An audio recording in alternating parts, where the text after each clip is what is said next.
Hi everyone, my name is Holly and I am so excited to film this video today because we're talking about the best books that I read in 2020. This year, though crappy, that's an understatement to say the least, my god, I read some amazing books. I have found some amazing new fantasy series to rave about and new authors to be excited for that I can't wait to continue reading from in 2021. I will be including entire series in this video as one slot because that's just how it is this time around. Don't come for me. I love my series and they each deserve to be here. If you didn't see my previous video, I talked about a lot of my almost favorites, so I highly recommend checking that one out. Subscribe if you haven't. Now is a great time to do so because 2021 is looking like a great reading year and I would love to have you along. Funnily enough, a lot of the books I'm talking about today are shelved right behind me, like the first one, which is Soulkeeper. So this book honestly came when I really needed it most. This year I really found myself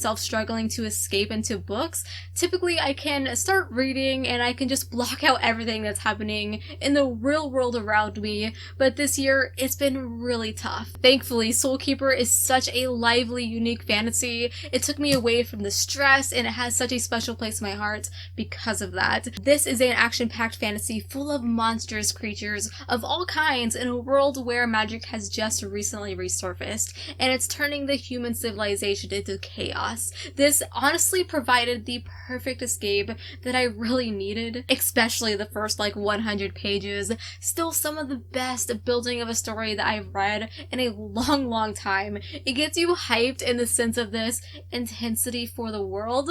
I don't even think that sentence made sense. I could read the first 100 pages over and over again. It's just so full of color, and funnily enough, this wasn't even a 5-star read for me, but it goes to show even 4-star books can make such a huge impact. I highly recommend the series. I better see each and every one of you reading this book. I'm serious, you guys better be tweeting at me that you're reading this. I'll be waiting on those tweets. So I mentioned how there would be a whole series on this list, and I have the first one already, and that is the Coven series by R.A. Salvatore. I binge read this series one after another, and as a whole they freaking blew all of my expectations out of the water. I even did a whole video about it, which shows how much of an impact it had, but the story is not for everyone. It is so incredibly dark and hopeless, and I'm a hopeless booktuber because I'm only going to hold up the first one. R.A. Salvatore is mostly known for the Drizzt series, which I totally plan to read in 2021. I mean, why wouldn't I love that over the series which is much less known from him? This is a slow fantasy that really focuses on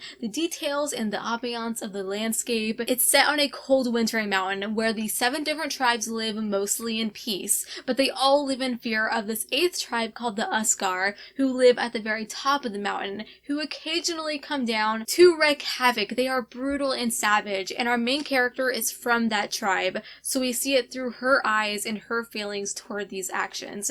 If you could be patient with the series and take the time to understand the lore, I think you'll love it. So I have another bundle here.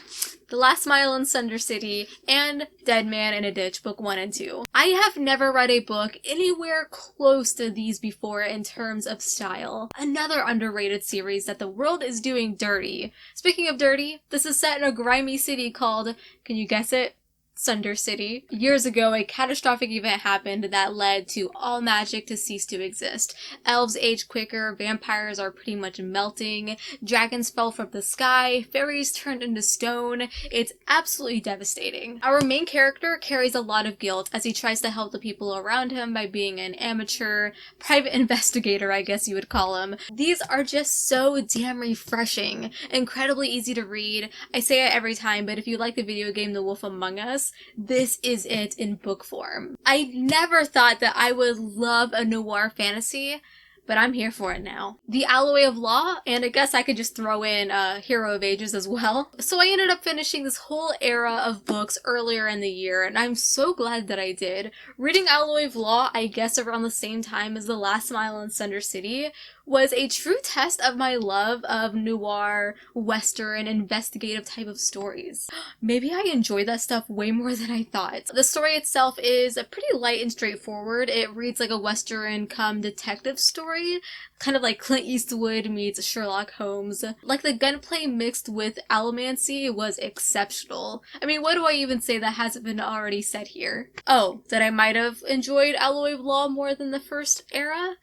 I don't know, they are so different on a totally different spectrum, but something about this first one, these characters practically burst off the page from the get-go. The lighthearted tone to the interactions between Wax and Wayne was just the best. Man, I need the next one. And the Hero of Ages, like, I can't even say anything. Amazing, 5 stars, but you all already know that. Mexican Gothic. This is a horror thriller novel which I rarely pick up. I like the thought of scary books, and I'm always really excited about them, but it's really hard for a horror to be scary to me. And though this book isn't scary in a traditional sense, I think the point of this book was to bring back some of the splendor and adoration for the classic modern Gothic novel, and it was successful through my eyes. It had elements I absolutely loved, and there's similar elements to what I love in fantasy, but Sylvia Maria Garcia made them work here. Also, it's a quiet kind of creepy. It takes place in this old decaying mansion in the Mexican countryside.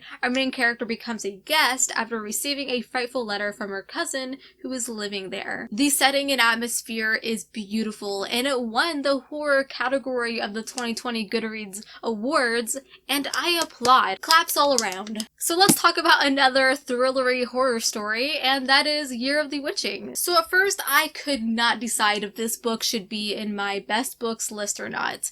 I really enjoyed it, and it does stand out to me compared to most of my reads. I guess I read so many 3-star books that if a book makes it to 4 stars, it's amazing. So that's why it's kind of hard. It deserves to be here. If you like very dark, slightly magical stories with intense feminist undertones, this is your book. This is following Emmanuelle, a brown-skinned girl who lives as an outsider in her village that is incredibly religious and ruled by the prophet. This village is also surrounded by a forest that everyone fears, but one day Emmanuelle goes out into it because she feels a connection toward it and starts this insane chain of events that could lead to the destruction of the village's way of life. I am not someone who is into witchy books. It's not a subject matter I am interested in at all, but I loved this and I was invested from the beginning all the way to the end. I'll read anything by this author now, and I'm excited to see what she comes out with next. The Razor's Edge, my first foray into Rob J. Hayes' work, and wow, was I missing out. So I didn't expect to love this book as much as I did. I saw it when it was announced, I kept my eye on the release date, and there's really only so many books that I do that for. It has to be something truly special for me to laser point it like that. So most of the story here is being told to us from the main character, retelling what happened while she was in the Pit, a brutal prison deep underground where inmates reside in the dark, mining tunnels, being tortured, eating gruel, and daydreaming about seeing sunlight again. It's been a long time since I've read a book where I felt like I was truly there with these characters suffering this nightmare. Well, extroverts might argue Quarantine felt like that. And I mentioned this in my past review, but this book almost feels like an introductory to a villain story. It's bloody, it has artfully crafted and believable characters, it has relationships which feel real, and I still haven't went on to the sequels, and it freaking hurts me. I'm kind of hoping to get them on sale or something that I probably missed out on, but I'm excited nonetheless. The House in the Cerulean Sea. What a freaking happy book to read during this year. Wow, this book really came out at a time when I feel like we all needed it. This is just a very pick-me-up book. It's really rare to find a negative review for this, and maybe for a reason, because it kind of feels like, I don't know, it's very There's something very Ghibli about this book. A person of the mundane discovers something magical and is taken on a whimsical, fanciful adventure that not only teaches them about a world beyond their wildest dreams, but also teaches them something about themselves. And the journey he is taken on is to an island where colors and sights he cannot even begin to fathom exist, and the freaking children in this book are so freaking adorable. If TJ Klune can keep writing books like this, his career is set. And I know he's coming out with another fantasy that seems to be drawing the same line that also has a beautiful cover. If you're not doing like the abstract, whimsical look to your quirky fantasy, you're doing it all wrong. One of the highlights of my year, and a freaking U-turn as well with all of the very dark books I've read, which I've loved, but sometimes you just need that wholesomeness reeled back in. Up next, I have The Boneshard Daughter, a book I just knew the moment Orbit announced it, I was going to love. First of all, it's so hard for Orbit to disappoint me. They always promote their books honestly, which I respect so much. I actually have a whole video about how publishers could actually do their book wrong by promoting it in a false view, but I knew exactly what this book was going to be, and it ended up being so lovely, and it's a debut, which makes it even more inspiring because it feels like it's written so confidently. It's set in this empire of all kinds of different islands in the middle of the sea, which is a mystery in itself with how this book begins. The magic system is unique. I compare it to Founder's Side a little bit, where actual bone shards from citizens help create these robot-like constructs made from different animal parts. There's also animal companions, just so many great elements. Just read it. And the last book I'm talking about today is Malice.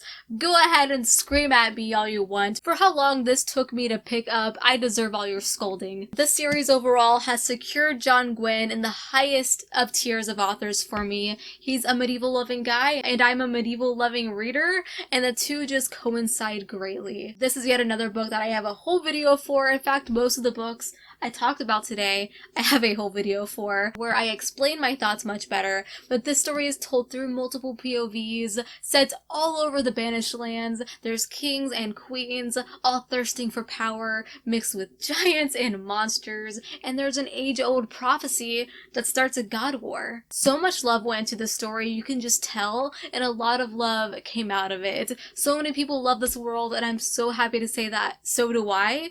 I am now part of the fandom and understand everyone's shouting. So that is going to be it for my best books of 2020. It's definitely been an interesting year of reading, to say the least. Tell me below some of your favorite books of 2020. I'd love to know. Any books on this list that you're excited about? I really hope so. Go ahead and like this video. It really helps me out. I always appreciate it. Subscribe if you haven't. I upload videos every single week. And follow me on Instagram at HollyArtsBooks and on Twitter at HollyNiece. And until we meet again, happy reading.